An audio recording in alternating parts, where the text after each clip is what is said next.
Hi, and welcome to Enchantment of Eternity's review for the Outcast, which is episode 17 of season 5 of Star Trek The Next Generation. This video is a part of a series of videos where I review episodes of Star Trek as requested by my viewers. This episode was requested by Redneck Lover 22.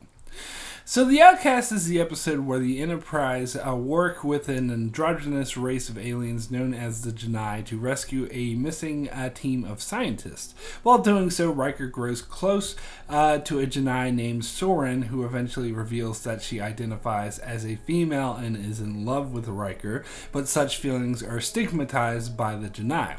They form a brief romance, but are discovered by the Janai, who sentence Soaring to undergo psychotherapy to erase her feelings of being female. Riker risks his career to rescue Soaring before the mental brainwashing is forced on her, but is too late and Soaring renounces her feelings for him, so Riker leaves heartbroken. So Redneck Lover 22 requested this episode, saying, as a gay man, he was interested in this episode and wanted to know my take on it because it attempts to tackle the subject of homosexuality.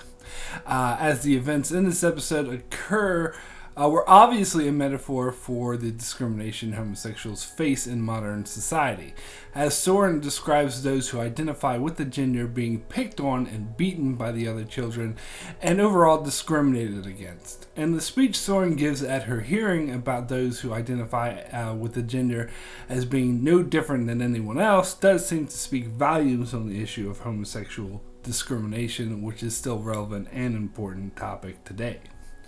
Star Trek in general has always been criticized for not tackling the topic of homosexuality more directly, as Trek is well known for tackling modern day issues through the lens of science fiction allegory, and indeed is well known for tackling the issues of race discrimination head on and numerous times. In fact, one of the biggest steps Trek has taken in race and gender equality is simply by having a multiracial mix gender crew.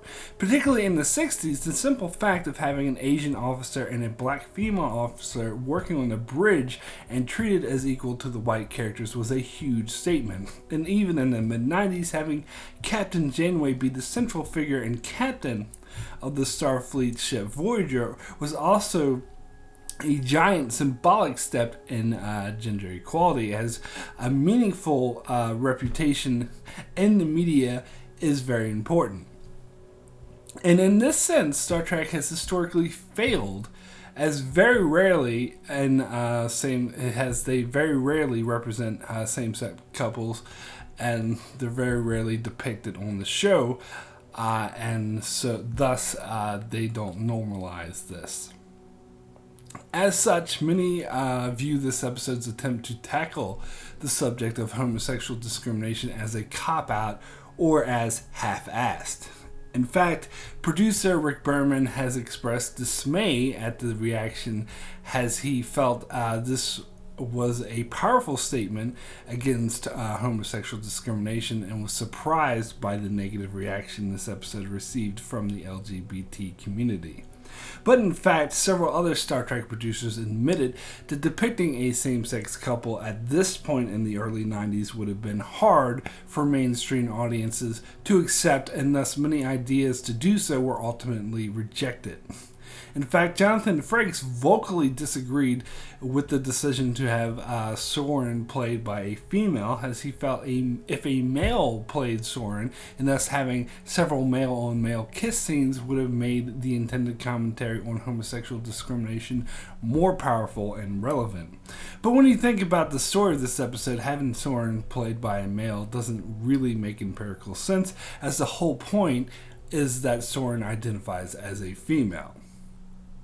Such a tactic would eventually be used in the Deep Space Nine episode Rejoined, which, like this episode, presented an allegory for LGBT discrimination without tackling the subject directly, but as Frakes suggested, did in fact feature a same-sex relationship with a same-sex kiss. That episode was indeed met with a lot of pushback. Many angry letters and phone calls were made to the studio of people threatening to refuse to stop watching the show. And I noticed in the TV guide and other official synopsis for this episode, it was accompanied by a parental warning, which is kind of ironic when you consider that episodes that depict war and violence on Deep Space Nine had no such warning.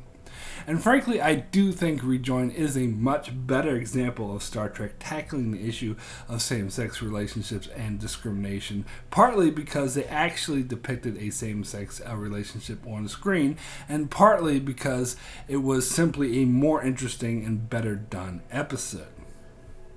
Part of the issue with the Outcast isn't simply that it is a cop-out and shying away from depicting the issue it attempts to address, but more of it's not particularly interesting nor entertaining. So that's why I get a bit flustered when the topic of same-sex relationship in Star Trek comes up. People tend to focus on this episode when I personally believe Rejoin is a far better example.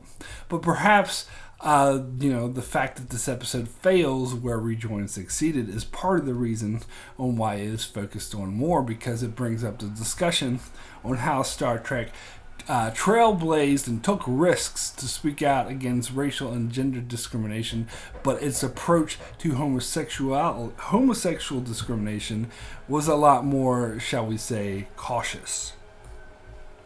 But looking at the episode itself, I personally believe that the statement against homosexual discrimination is the only positive thing about this episode, as otherwise it is a pretty bland and uninteresting episode, with a plot that seems like it wasn't fully developed and required a few more drafts.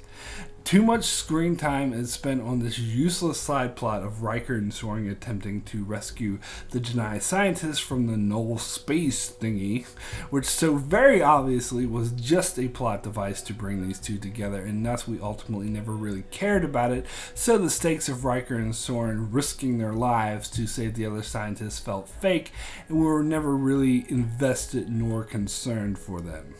And more to the point, Riker's love and devotion to willing to risk his entire career in order to rescue Soaring also felt fake, as it was not at all earned. We seemed to jump straight into Soaring approaching Riker to a single kiss in the garden, to all of a sudden Riker wanting to spend the rest of his life with Soaring, and I didn't buy this at all.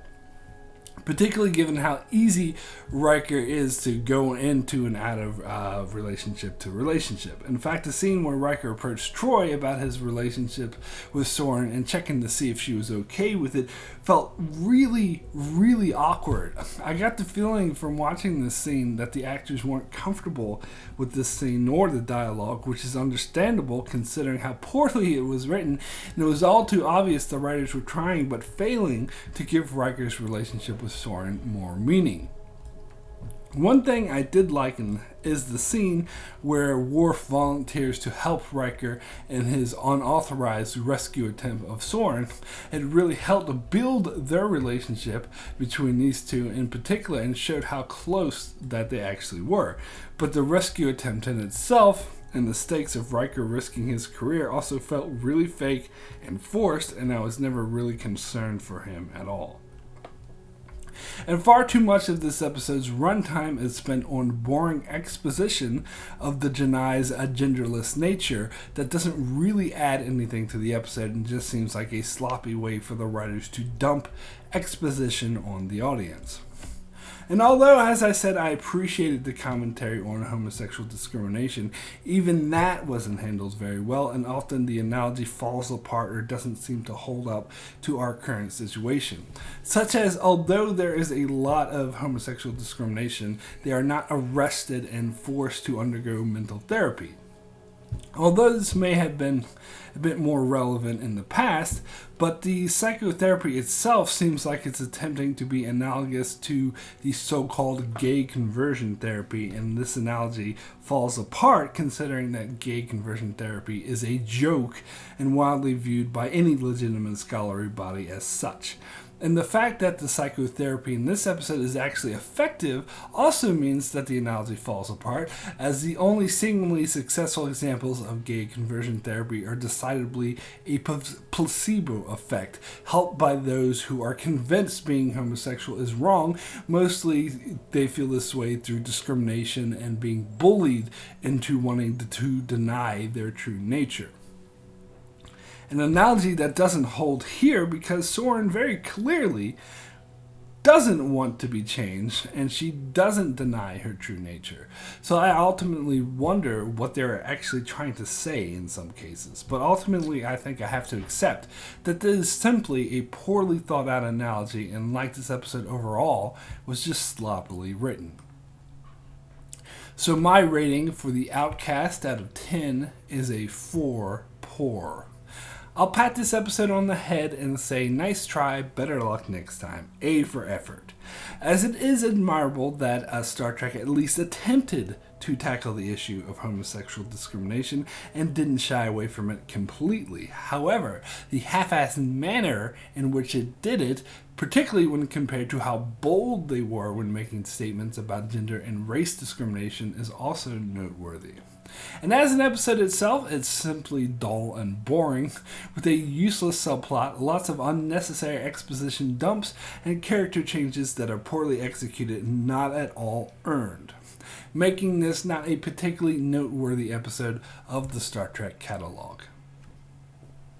So that's it for my review of The Outcast. If there's an episode from any of the 5 Star Trek series you'd like me to review, just put it in the comment section below and I'll endeavor to do so. But please, only 1 episode request per person.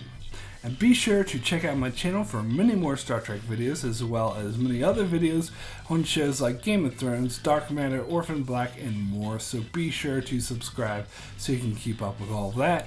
Thanks a lot for watching.